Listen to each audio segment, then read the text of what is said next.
Mengurangi beban operasional dengan outsourcing yang efisien, begini caranya. Pernah nggak ngerasa operasional perusahaan makin hari makin berat, tapi nggak tahu gimana caranya meringankan beban biaya? Sebenarnya kita bisa pakai outsourcing, tapi gimana biar benar-benar efisien? Halo semua, di video kali ini kita bakal bongkar cara efektif mengurangi beban operasional perusahaan dengan outsourcing yang tepat sasaran. Banyak perusahaan tergoda buat outsourcing tanpa rencana dan justru bikin biaya membengkak.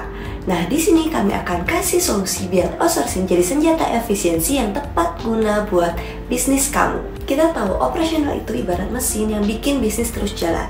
Tapi kadang biaya operasional jadi terlalu besar, apalagi kalau bisnis sedang berkembang atau terjebak dalam krisis ekonomi. Kalau salah kelola, bisnis malah bisa merugi. Nah, outsourcing hadir sebagai cara untuk memangkas biaya, tapi kalau nggak dilakukan dengan benar, outsourcing justru bisa jadi bumerang. Apa sih sebenarnya outsourcing itu? Singkatnya, outsourcing adalah praktik mempekerjakan pihak luar atau perusahaan lain untuk menangani bagian tertentu dari bisnis kita, seperti layanan customer service, IT, atau bahkan produksi. Outsourcing ini jadi solusi favorit untuk mengurangi biaya karena kita nggak perlu rekrut dan kelola pegawai untuk setiap divisi. Tapi ingat, outsourcing sembarangan bisa bikin biaya nggak terkendali, malah berisiko terhadap kualitas.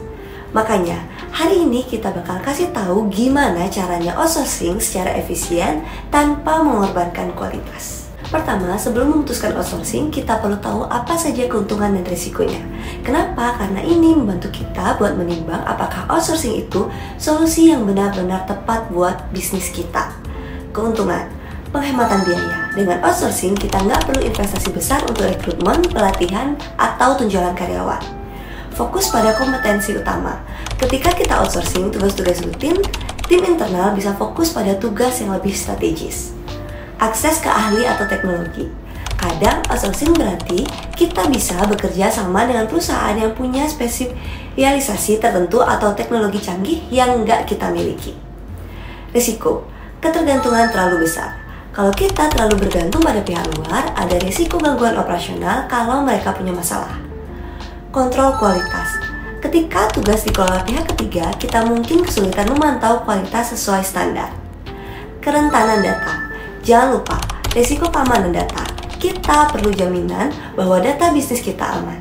Makanya langkah selanjutnya adalah memilih jenis outsourcing yang pas dengan kondisi bisnis kita. Nah, gimana kita bisa mulai outsourcing dengan efisien?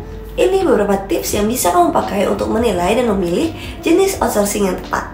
Identifikasi proses yang paling banyak makan biaya. Misalnya kalau tim internal kita terlalu sibuk dengan pekerjaan administratif yang repetitif, bisa jadi tugas ini cocok untuk di-outsourcing. Kita juga bisa lihat bagian yang membutuhkan banyak biaya seperti maintenance atau IT, dan lihat apakah lebih murah jika outsourcing. Pastikan memilih mitra yang tepat. Jangan asal pilih perusahaan, pastikan mereka punya reputasi baik dan terbukti kompeten. Buat survei dan referensi dari perusahaan yang pernah bekerja sama dengan mereka. Lebih baik kita bayar sedikit lebih mahal untuk partner yang teruji daripada murah tapi penuh resiko. Pertimbangkan lokasi outsourcing. Kadang kita bisa manfaatkan tenaga kerja di luar negeri yang biayanya lebih rendah, tapi pastikan ada komunikasi yang efektif dan tidak ada hambatan budaya atau bahasa.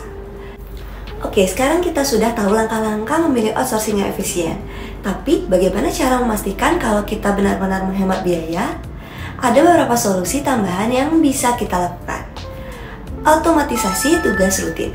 Beberapa tugas bisa kita otomatisasi dengan software sehingga nggak perlu terlalu banyak tenaga manusia.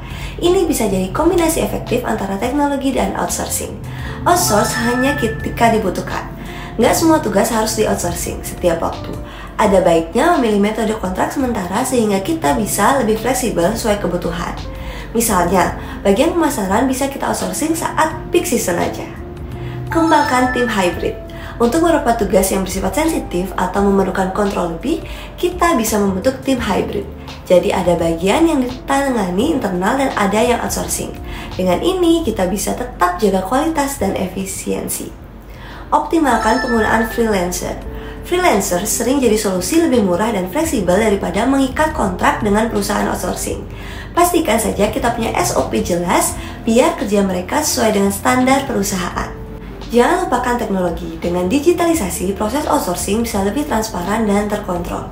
kita bisa pakai software monitoring buat cek perkembangan kerja mitra outsourcing dan juga manfaatkan platform komunikasi yang bisa memantau kolaborasi dengan tim luar. Nah, biar lebih jelas kita ambil contoh nyata ya, ada perusahaan yang menggunakan outsourcing untuk customer service mereka dan berhasil menghemat 30% dari total biaya operasional. Gimana caranya?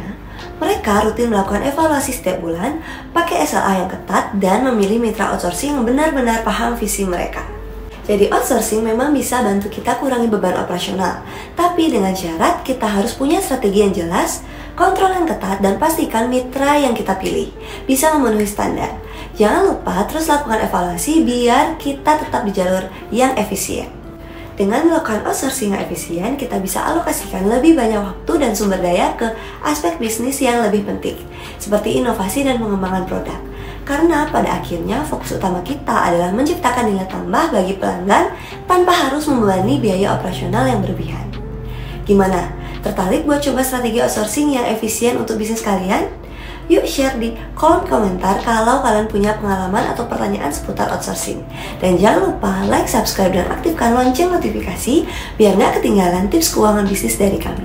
Sampai jumpa di video berikutnya dan sukses selalu buat bisnis kalian.